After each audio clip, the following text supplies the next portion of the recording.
Nabi kita ini sebenarnya bukan orang Arab. Sudahlah, kita ini Indonesia jadi Indonesia gitu. Nggak usah kepingin jadi Arab, nggak usah gitu.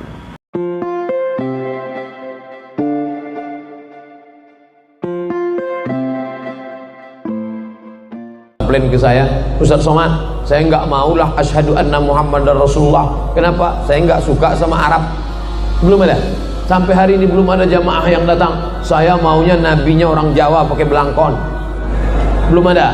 Belum ada jamaah yang datang. Saya maunya nabinya orang Batak pakai marga, Muhammad Sregar, Muhammad Nasution. Belum ada. Belum ada orang datang komplain ke saya mau nabinya jangan Arab. Kita tidak mempermasalahkan dia. Kenapa orang Arab yang dipilih Allah jadi nabi? Kenapa bukan orang Sunda? Kenapa bukan orang Melayu? Kenapa nabi orang Arab? Karena bahasa yang paling sempurna adalah bahasa Arab. Memang Allah pilih Arab karena nabi itu menghadapi orang Arab, maka dipakai bahasa, tapi ini bahasa yang paling indah. Oleh sebab itu maka Nabi Muhammad sallallahu alaihi wasallam diutus Allah Subhanahu wa taala. Sebelum masuk pada pembahasan ini, saya akan sedikit menceritakan Nabi Muhammad itu siapa atau siapakah dia yang kita kenal. Beberapa orang mungkin belum mengetahui bahwa Nabi kita ini sebenarnya bukan orang Arab. Agak mengejutkan cerita ini bagi beberapa orang, tapi bagi ilmuwan tidak. Kenapa? Apa bedanya orang bodoh dengan ilmuwan? Ilmuwan ini pernah bodoh, betul Margono ya? Margono merasa tidak pernah, jadi dia merasa ilmuwan. Merasa telah sampai padahal belum memulai, belum berbuat. Makanya dia diterima juga di kalangan orang-orang bodoh. Di banyak tempat pokoknya dia diterima pasti di kalangan orang bodoh. Beda dengan orang bodoh, dia belum pernah pinter. Logis ya, mantiki ya, betul ya Ustaz Muid ya. Orang pinter pasti pernah bodoh itu. Kata siapa? Abdurrahman Ibn Khaldun, ini seorang sejarawan. Abul Iqtisad, bapak ekonomi. Abul Ijtima, bapak sosiologi, yang wafat pada tahun 808 Hijriah. Beliau katakan, al-insan, sorry terpaksa saya sebut ini kepada siapa, Divan ya, jahilun bizatihi, alimun bikasabihi. Manusia itu bodoh pada prinsipnya, memang dari sononya bodoh itu, tetapi dia menjadi pinter kalau berusaha. Kapan orang pinter? Kalau dia sesuai hadis Nabi, kalau dia terus belajar. Nabi Muhammad bukan orang Arab, bukan. Beliau orang Arab pendatang, namanya musta'ribah, dari kata ista'rabah. Jadi beliau ini isti'arab atau musta'ribah atau mu'arrab. Jadi kalian yang Jawa nggak usah sedih, kalian yang Sasak, Bugis, Sunda nggak usah sedih itu. Ya sudah, kalian jadi Indonesia saja. Jadi musta'ribah atau kadang disebut mu'arrab, mu'arrabun atau musta'ribah. Bukan Arab asli. Siapakah leluhur Kanjeng Nabi? Siapa? Siapa? Siapa mbahnya Nabi Muhammad? Siapa? Nabi Ismail atau Nabi Ibrahim? Ismail bahasa Arab bukan? Ustaz Sipul, bahasa Arab bukan Ismail ini? Bahasa sama Madura, bukan, itu kampungan itu. Kamusnya saja tidak ada kok. Bahasa Ajam itu juga bahasa orang yang ya belum diperbaharui pengetahuannya. Itu bahasa Ibrani. Nabi Ibrahim ini berasal dari distrik itu kita katakan kampung lah atau kecamatan kalau zaman sekarang, dari distrik Ur-Keldah. Ini di Babilonia. Rajanya yang sangat populer waktu itu adalah Nebukadnezar atau Bukhtanasor. Dari distrik Ur-Keldah. Di manakah distrik Ur-Keldah itu? Ya di Irak. Ya Irak, Iran itu dulu Babilonia. Makanya namanya Ibrahim bukan bahasa Arab. Kalau Ibrahim atau Ismail bahasa Arab, coba ditasrif, bisa ndak itu? Jangan nyuruh Haikal Hasan, siapa? Zulkarnain pasti ndak bisa lagi, bahasa Arab saja ndak bisa kok, apalagi yang bukan bahasa Arab kan. Jadi Ismail ini adalah Arabisasi atau isti'arab atau mu'arrab dari Yishmael. Aslinya Yishmael. Yishmael. El. El ini Tuhan, artinya Elohim. Yisma diarabkan menjadi Yasma. Falah artinya apa? Yasma. Sami'a Yas artinya apa? Mendengar. Jadi Ismail ini arabisasi dari kata Yismael, orang yang senantiasa mendengarkan Tuhan. El berarti Elohim. Beberapa tahun yang lalu saya ngajar perbandingan agama. Jadi saya cerita lengkap biasanya di buku Sejarah Tuhan, macam-macam lah ya, perkembangan bahasa dan sebagainya ya. Bukan orang Arab asli, bukan. Makanya pribadinya tidak seperti orang Arab. Kalau Anda mau tahu orang Arab seperti apa, mari kita buka surat At-Taubah. Ini orang Arab asli loh ya. Yang mabuk Arab apalagi, Arab KW ya. Ini Arab asli ini. Ada di surat At-Taubah ayat 97-98. Bismillahirrahmanirrahim. Al-a'rabu asyaddu kufran wa nifaqan wa ajdaru alla ya'lamu hududa ma anzalallahu ala rasulih wallahu alimun hakim. Paling kafir, paling munafik Arab itu. Bukan kata saya, kata Quran. Surat At-Taubah 97. Mereka tidak mengetahui la ya'lamu hududa ma anzalallahu, tidak tahu dan memang tidak peduli pada undang-undang, pada hukum Tuhan, enggak peduli itu. Ma anzalallahu ala rasulih, kepada yang diturunkan kepada nabi.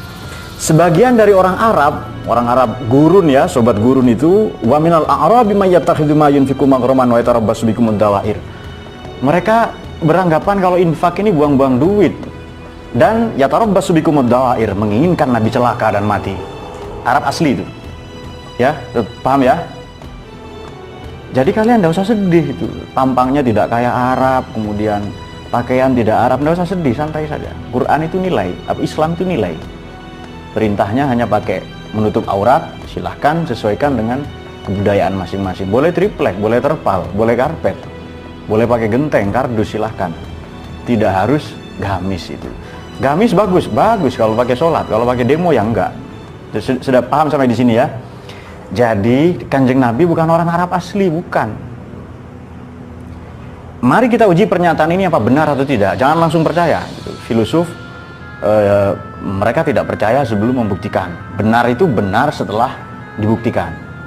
Baik, leluhurnya Kanjeng Nabi misalnya, namanya orang Arab jahiliyah ya waktu itu ya, tradisinya. Tapi leluhur mbah-mbahnya Kanjeng Nabi ini berbeda. Mereka semua para petualang. Jadi para traveler. Kadang disebut spasialis atau traveler, para petualang. Traveler ya. Misalnya mbahnya Nabi yang ke-6 kalau tidak salah, Muhammad bin Abdullah ya, bin Abdul Muttalib, bin Hashim, bin Abdi Manaf, bin Qusay, yang ke-5. Beliau disebut Qusay karena sering berpetualang. Kalau kita baca Barzanji itu nama aslinya Ismuhu Mujammi', nama aslinya Sayyid Mujammi', Tuan Mujammi'. Sumiya bi Qusayyin, ia dikasih nama Qusay, dijuluki Qusay litaqasihi, karena beliau sering berpetualangan ke banyak negara, baik untuk kepentingan belajar, kemudian berdagang dan lain-lain. Nanti mbahnya Nabi yang ke-11 betul-betul memang ahli ekonomi, seorang ekonom, ahli perniagaan. Dan Qusay yang ke-5 tadi kan, bin Qusay bin Kilab bin Murrah bin Ka'ab bin Du'ay bin Ghalib bin Fihr. Fihr ini julukannya Quraisy. Bahasa Arab kuno itu kursun artinya uang. Quraisy ahli di bidang uang, ahli di bidang perekonomian. Jadi kalau ustadz amatir pasti tidak paham. Apalagi ustadz YouTube ya yang tidak punya guru, tidak pernah mondok, tidak pernah belajar di mana-mana, tidak pernah di pesantren itu. Tahu-tahu langsung fatwa gara-gara bikin video YouTube 2 menit misalnya itu. Nah, siapakah mereka? Mungkin seperti Arab gurun tadi itu. Al-a'rabu asyaddu kufran wa nifaqan, kemudian yajdaru Allah ya'lamu hududa ma anzalallahu ila rasulih, kemudian yatarabbasu bikumud dawair. Itu yang Arab gurun itu, Arab asli itu seperti itu. Maka tidak heran kalau watak-watak orang Arab itu seperti itu. Dan oleh karenanya Nabi diutus di sana. Apakah saya anti Arab? Saya cerita ini di beberapa tempat lalu dianggap anti Arab. nama saya Arab, sama orang tua saya, mbah-mbah saya Arab semua. Yang mengkritik saya namanya Wahono, ya kan? Namanya Wahono, namanya Rukiman itu, Markimin, dan namanya itu, ya, yang mengkritik saya itu, yang bahasa Arab cuma taunya akhi sama ukhti saja itu, sama liko, sama poligami, nah, itu yang mereka tahu. Jadi Fihr itu Quraisy, makanya Anda cari ya ayat yang menceritakan Arab, yang Arab gurun seperti tadi itu, Arab asli itu. Tapi kalau Quraisy, mbah-mbahnya Nabi pasti ceritanya baik. Bismillahirrahmanirrahim. Li'ila fi Quraisyin ila fihim rihlatasy syita'i was-shayf falya'budu rabb hadzal baitil ladzi at'amahum min ju'in wa amanahum min khauf. Li'ila fi Quraisyin, oleh karena bangsa Quraisy. Lalu Quraisy ini menjadi klan. Yang ahli di bidang perekonomian, nama aslinya Fihrun. Nama aslinya Quraisy itu Fihr. Disebut Quraisy karena dia ahli di bidang kurs. Jadi kurs ini bukan bahasa Inggris, bahasa Arab, kurs itu. Maksud saya begini, saya bisa bacakan banyak hadis bahwa Arab dengan non-Arab sama. Yang membedakan dia bertakwa atau tidak, itu dia. Dan itu sesuai ayat Quran. Apa orang bukan Arab bisa jadi ilmuwan? Banyak ahli hadis itu. Ahli hadis itu bahkan bukan cucunya Nabi. Anda tahu Imam Bukhari dari mana? Bi Abdullah Ahmad bin Ismail bin Ibrahim bin Bardisbah al-Bukhari. Orang mana? Justru orang Soviet. Pecahan. Sekarang yang makamnya ditemukan oleh Bung Karno waktu itu. Kalau Anda baca ahli hadis, Bukhari, Muslim, Tirmidzi, Nasai, Ibnu Majah, Daruqutni, Ahmad, Abu Dawud, Ad-Dailami, At-Tabrani yang ngarang Mu'jam itu, Mu'jam Al-Kubra itu, Al-Kabir. Banyak diantara mereka bahkan memang bukan orang Arab. Failasuf, Ar-Sufi itu banyak bukan orang Arab. Artinya Arab atau tidak itu sama saja. Kalau nggak belajar ya bodoh, itu sesimpel itu, sesederhana itu.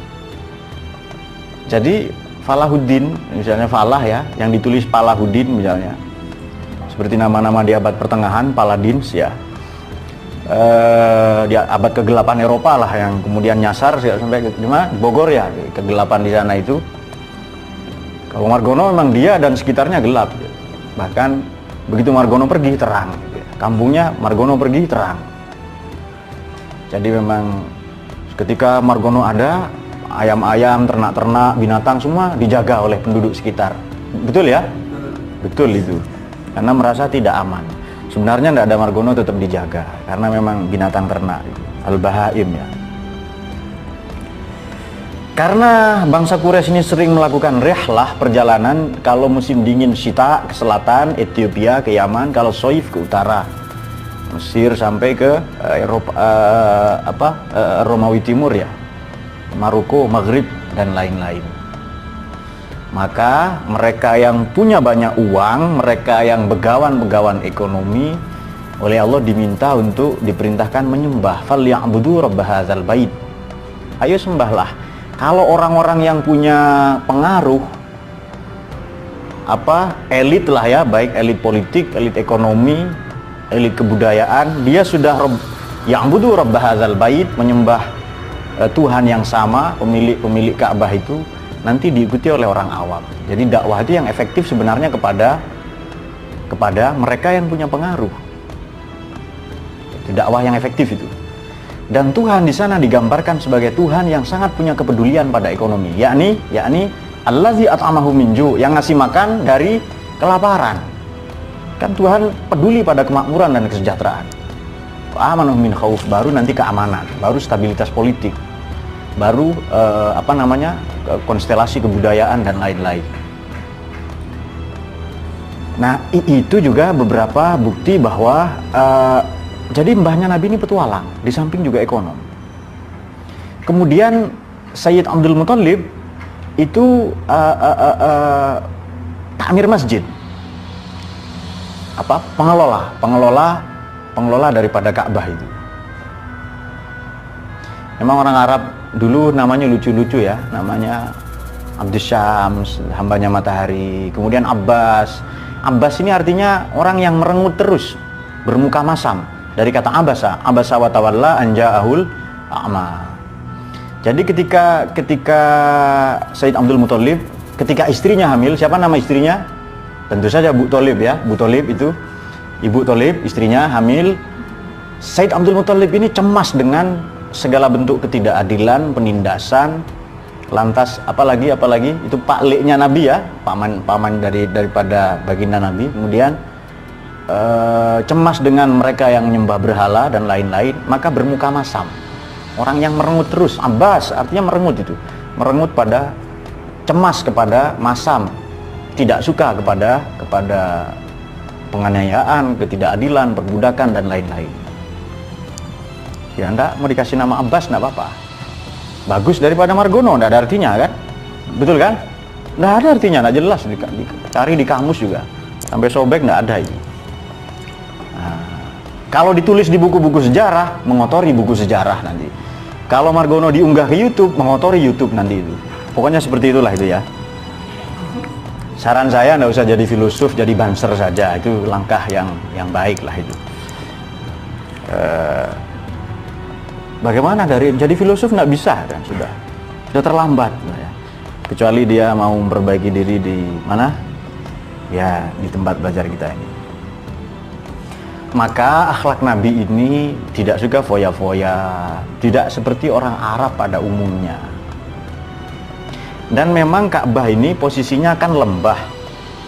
Ada sumur Zam-Zam di situ, maka ia adalah tempat transit.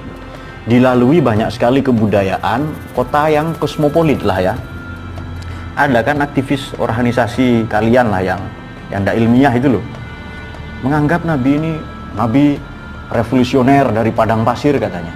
Mekah itu bukan padang pasir, kota. Madinah juga kota, ya kan? Dianggap sobat gurun itu, revolusioner dari gurun. Apa bedanya dengan Badui kan? Maunya keren ya, maunya keren tapi nggak tahu, nggak ngerti sejarah dia. Itu Allahumma sholli ala sayyidina Muhammad. Nah itu beberapa latar belakang. Makanya karakteristik syakhsiyah ya, personality daripada baginda Nabi ini jauh berbeda dengan orang Arab pada umumnya. Beliau lebih senang berpuasa, mengasingkan diri, bersemedi ya, kemudian nyepi, berkholwat di Gua Hira. Ini membuktikan bahwa tidak sama dengan orang Arab beliau itu. Nah, jadi kalian tidak usah sedih, yang bukan Arab tidak usah sedih. Imam mazhab itu Imam Hanafi, Imam Abu Hanifah ya, dengan Imam Ahmad bin Hanbal bukan Arab. Imam Syafi'i pun bukan cucu Nabi, meskipun Quraisy juga bersambung ke mbah-mbahnya Nabi itu. Ini sekali lagi bukti bahwa sudahlah, kita ini Indonesia jadi Indonesia gitu, nggak usah kepingin jadi Arab, nggak usah. Jadi kita lahir di Indonesia disyukuri.